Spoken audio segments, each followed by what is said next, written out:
Hello everybody, I'm Hat Creature, and I wanted to make this video because I've been seeing a lot of new masterminds lately.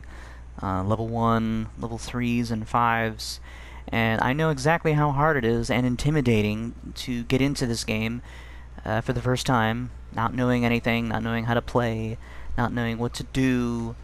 You go in there, level 1, and you face off against level 300 Becca, level 50 Samuel, level 20 Tyrone, and level 500 Martin, because shorties do it best. It's pretty intimidating. It's very stressful when you get into that, and it's a lot of pressure. I know how hard it is. I feel it too. I've been playing a lot, and it's okay. It's okay. It's fine. This is fine. So this video will have some tips, but it'll mostly be about your attitude towards the role of Mastermind. The greatest advice you can get playing Mastermind is that it's okay to lose. You will win, but it's okay to lose. When you're first starting out, just keep reminding yourself that. You're learning. It's okay to lose. You're just starting. It's okay. You'll be fine. It doesn't matter if all of your zombies are getting creamed. It's okay. It doesn't matter if you can't defend the security guard zombie because Jill has her 4-round rocket launcher and then she starts whistling at your camera before January shoots it out. It's okay. It's fine. As long as you have a good attitude, you can get through this, because your attitude is super important. And I know it can be very anxious. There's a lot of anxiety and stress surrounding Mastermind because it's all on you. If you do a bad job, the survivors get away. You failed. But it's okay to fail. It doesn't matter if your daddy comes in the room at night and beats you and calls you a failure. It's okay. It's okay to be a failure. It's fine. Very important. So next, what I'm going to do is I'm going to show you a net. I don't know if you'll start as a net. You might start as Daniel. Do not start as Alex. Whatever you do, don't do it. Unless you're a masochist. If you enjoy getting whipped on the back by whoever you enjoy whipping you, go ahead, play Alex. You're going to have a great time. If you want to play Spencer, that sounds great. That's awesome. You want to play Nikolai? Get ready for a hard time, because now's not the time. Start as Daniel or Annette. What I'm going to do with Annette is... So this is what she has at level 1. This greatly enhances the effect of all your buffs. You'll probably rarely ever change that. Lowers the cost of creature cards by 1.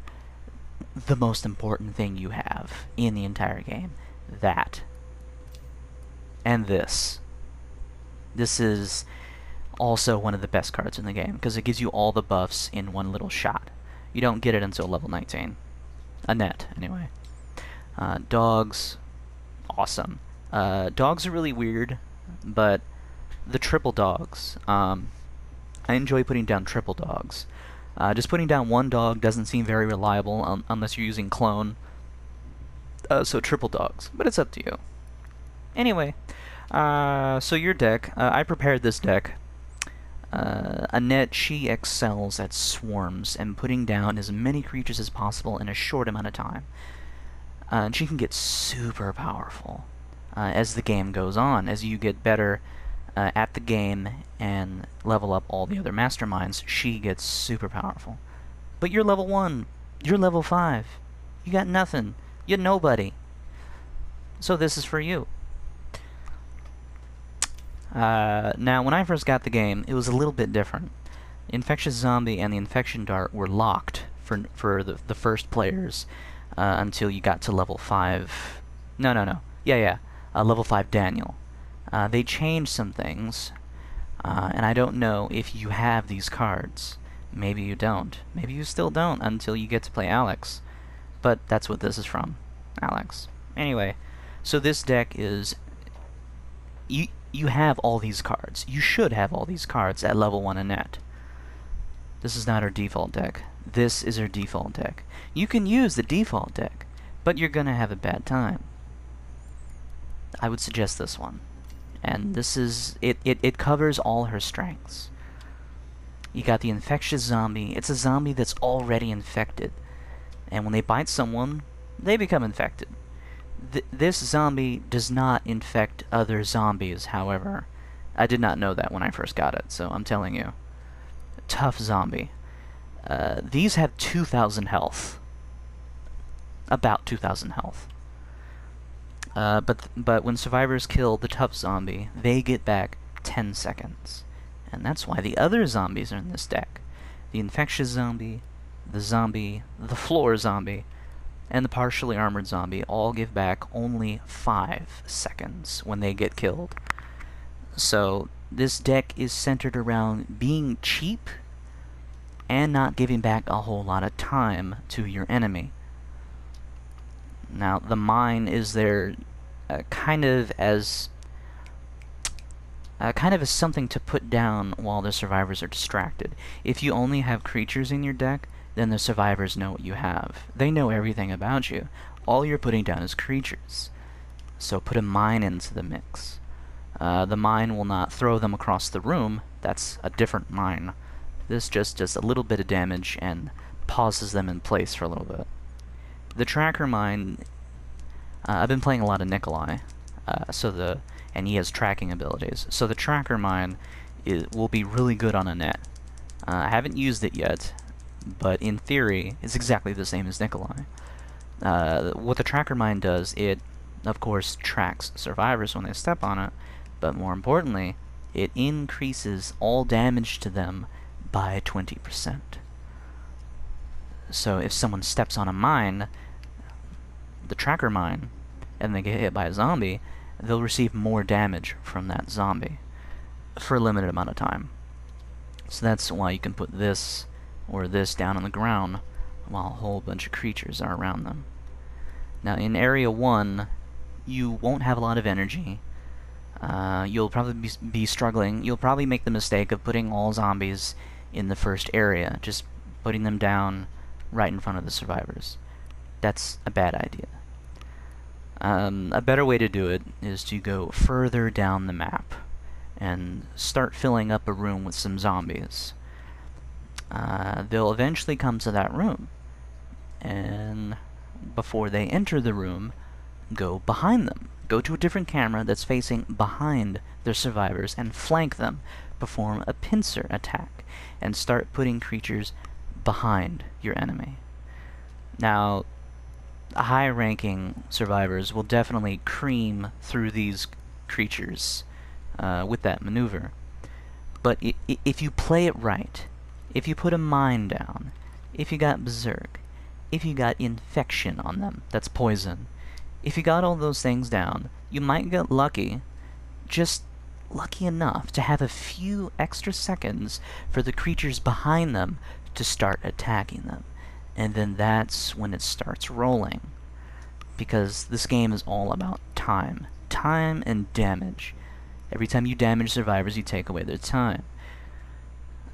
And if you can distract them long enough, distract them from the objective long enough, expend all their resources, then you can win. Now, at times it will feel hopeless. At times it will feel like you're losing and there's nothing you can do. Just remind yourself, that's fine. It's okay. You have 3 chances. And if you fail all 3, so what? Find out why you failed. If you lose the match, I usually record my matches. I record them, and then whether I lose or win, I do win, even though I keep talking about losing. Lose or win, I go over my matches, and I find out why I won. Why did I lose? And the answer surprises me sometimes. I'll find out I won, not because I downed 2 people in one room. I find out I won because the third player was fooling around near the exit and dancing and not helping their team out. They're just staying over there by the exit because they thought they were all that. And then at one point they realized their team was failing without them, so they started running across the map to save their fallen comrades, and that's when the timer ran out. No one was at the exit, so they couldn't get to Area 2. I didn't know that. I just thought they were stupid. And they were stupid, but I didn't know how stupid. When I went over the video, I took a look at the map, because I brought it up for a split second, and that's when I found out where the Becca was. And that's why I won that particular match. Now, in other times, you can be a low-level character and win against a high-level team. I've done it. I have videos on this channel showing that. And it's chance, it's luck, and skill, and experience, but it all comes down to the survivors when they make mistakes. You can make mistakes, and you can recover from them. The survivors can make mistakes, and they can recover from it. But you have to exploit their mistakes. And that's how you win against a high-level team. When someone gets separated, you go after the one who got separated. Harass them, knock them down, make them stay dead. So this is the deck for Net. Berserk, I kinda got off track. Berserk will make your zombies faster. A Net's Berserk will always be more powerful than any other Mastermind's Berserk because of this passive. Same thing with Infection. Well, maybe. You could argue that Alex's Infection is stronger, but I don't have the numbers for that. Maybe it is, maybe it isn't. It doesn't matter because Alex is trash until they fix her. This is Clone. It's right there. So if you use Zombie, Clone will turn into a zombie, but instead of costing 2, it'll cost 3. But actually, this. So, this zombie, in-game, costs 1. So if you use Clone, it costs 2. And that's also how you create a horde. If you have a whole bunch of cheap zombies with Clone, you can just keep it rolling without losing a whole bunch of bioenergy. So that's a Net. Kinda got off track with, you know, pep talk, but that's her deck. Now, equipment, when you start out, you won't have all this. You won't have any of this. Maybe you've been playing for a little bit and you still don't have all of it. This is a lot. Every time you play a game, you get points. I would recommend buying equipment before buying cosmetics. Everybody wants to look good. I look good. My zombies look good. They look really good. But don't worry about it. You'll look good in time. You have to get good first. I would highly recommend buying equipment before buying cosmetics. Now on a Net, I guess I can say this too. Health, this is basics. You don't have to use this. But the enhanced brain, it makes your zombies spawn faster. So when you put down a zombie, it takes several seconds for them to get off the ground and start moving towards your survivor. This decreases the time it takes for them to get off the ground, except for the dealer and the liquor. The liquor, no matter what, always has the same spawn time. The dealer, you can make it shorter, but in the end it doesn't matter because of how she gets off the ground. She gets off the ground like she's a bunch of sticks trying to piece itself back together. And so she's crooked. So it doesn't matter how fast she does it, she's still awkward.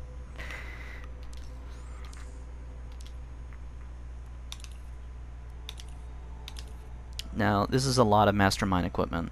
I believe this is 20,000 per equipment, 8,000, and I think it's, what, 3,000? I don't remember. It might be 5. But it's a lot of points. But I would recommend buying all of them before you buy cosmetics, because you need them.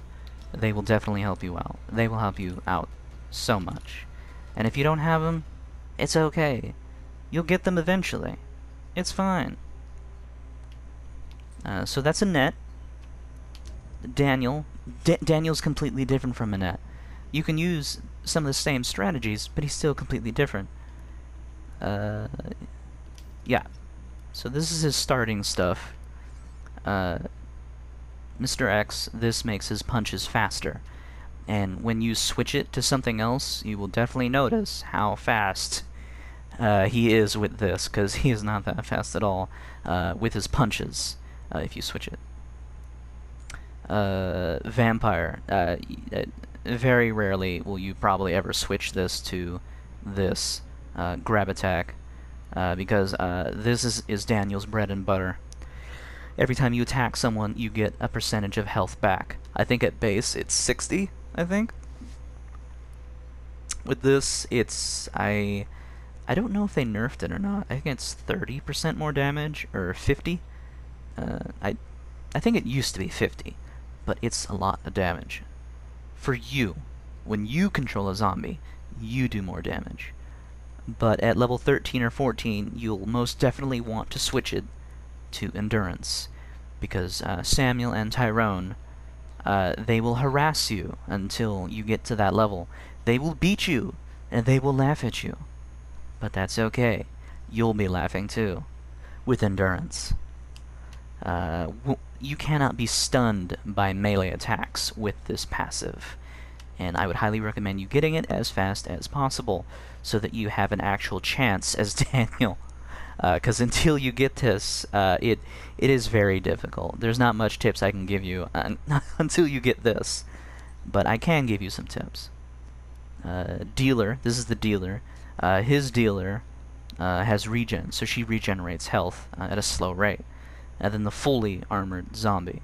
This is his most powerful zombie, and if you can get all three enhancer darts on this, you're almost unstoppable. Almost. Until someone throws a Molotov. Yeah, until someone uses fire. Anyway. I think this is the deck. Yeah. So this is the exact same deck as Annette's deck. Wow.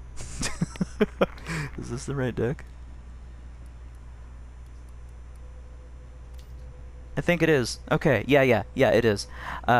She didn't have the partially armored, though, because it was too expensive. Or maybe she did. Whatever. Doesn't matter. If it's the same deck, then you already know what to do. You'll most likely want to control the tough zombie, because he has 2,000 health. You can control the partially armored zombie. What happens with the partially armored is that maybe his head will be exposed. Maybe one arm and one leg. Maybe both arms. Maybe both legs. It changes every time you spawn one. I think the best one you can possibly get is both arms, because if you're Daniel and you have both arms exposed, you're swinging your arms all around, and they're going to have a hard time shooting your arms because they're using those to attack them. Playing as a low-level Daniel is incredibly difficult, but I think the best tip I can give to you would be not only the pep talk, but equipment. Now, I have all damage equipment, but I would not recommend that. What I would recommend is health equipment. One thing that I find very scary as Survivor is a Daniel who cannot die. And you can't die if you have a lot of health with the regen dart, which is the green one. You don't have that yet. Let's see. Daniel gives you this. Yeah, Daniel gives you this. So if you keep playing Daniel, you'll eventually be able to use it. So equipment, I would definitely equip all health equipment. That would help you out a lot. Because the more health you have, the harder you are to kill. And that's very scary as a survivor, because if you're Daniel and they can't kill you, then they can't do their objective because you're constantly harassing them. Now, they can run away, and they will definitely run away if they're smart. And you cannot catch them unless you have Berserk, but you probably still won't catch them because you're a zombie and you're dead, you're really slow. So the best way to use this strategy is to put yourself in a small room where the door is far away, and start harassing them when they're not looking. And bam.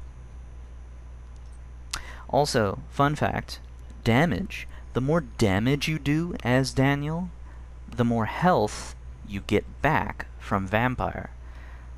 So if you do 60 damage normally... No, sorry. If you get 60 health normally, when you increase his damage, he will get At one point, I know it's 72, but I know you can get, like, I think at least 80 health back per hit. I might be wrong, but the more damage you do as Daniel, the more health you get back from Vampire. So you might want to mix in health with damage, you know, an all-around Daniel thing. And that's about the best stuff I can give you as Daniel. I'm level 28 with Daniel. He's my highest mastermind at the moment. I don't remember what deck I'm actually using with him. I've been playing around with his deck. He's an odd fellow. He's really fun. He's really fun to play as. I like getting up close and personal with my attacks as well. Alex, I cannot give you any tips because she needs help. If you want to play as Alex, good luck. Spencer, he's a hard one to give tips for because you can play him however you want. All of his passives manipulate the map and give you bioenergy. So because his passives have nothing to do with a certain play style, you can play him however you want. He's an all-around mastermind. When people first started playing him, they assumed he was the gun guy, because this is his default deck. He has 2 guns in there, and traps, and so everyone thought he was the gun guy. But he's the bioenergy guy. He can quickly regenerate his bioenergy by locking doors, turning off lights, and I don't know if you can get it from elevators. I don't remember. So you can do whatever you want with him. I can't tell you a specific playstyle for Spencer specifically. Nikolai. If you choose to play Nikolai, I would definitely wait a little bit before playing Nikolai. He's the gun guy. So the whole thing about Nikolai is guns and tracking increases damage to survivors. Now, he's extremely powerful. A lot of people will say he's overpowered, but they are wrong because they are stupid. They are wrong because they refuse to learn how to stop him. How do you stop a camera that's shooting at you? You shoot the camera. Destroy the camera. Is something trying to hurt you, dear? Can you defend yourself against it? Yeah? Okay, so what's the problem? Yeah, sometimes you can't defend yourself against his cameras. Well, run away from the camera. You don't have to fight him. You can run away from him. He can only be on one camera at a time, unless you're in Area 2 and Area 3 when he has turrets. So if you want to play Nikolai, this is his default deck. He starts out with 3 guns, 2 mines, a dog. I actually keep the dog in there. The way I play Nikolai is an advanced version. I play Nikolai the way you're supposed to play Alex. Alex has infection and traps. I play Nikolai with infection and guns.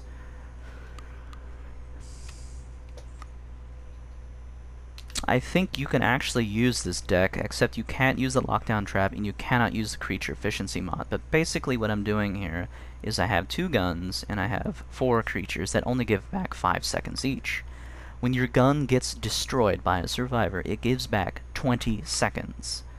Your creatures only give back 5 because you're using these ones. The point of this particular build is infection. I infect the creatures. The creatures infect the survivors cough, and while they're coughing, I shoot them. It's really fun. And that's basically the general gist of most of the masterminds. The deck, tips and tricks for starting out as them. I didn't say a whole lot about Daniel. I said a lot about Annette, then got sidetracked. But the most important thing is be calm. It can be very stressful and anxious playing Mastermind, but it's okay. It's okay to lose. You will get better. When you level up all the Masterminds, you get better cards. You get stronger the longer you play. You'll get better. You'll go against high-level teams and you'll lose. You'll go against high-level teams and you'll win. In the next match. In the match you're playing. It doesn't matter. I've seen people play without presets, the map, without any creatures in their map, and they won because of clever thinking. I will have to do the map presets in a separate video. I might bite my words on that, and the video might even be shorter than this one, but I think I'll have to do that in a separate video, because that's specific. Anyway, I do hope this video helped you. I do hope my ramblings helped you. I hope you understood what I was saying. And other than that, have a great day. I really hope you stay and play this game. It can be very difficult, but very fun. I've been having a great time with this game. So stay a while, get better, you'll be fine. Gun down survivors, dance on their graves, and laugh at them. You're gonna have a great time. Have a good day.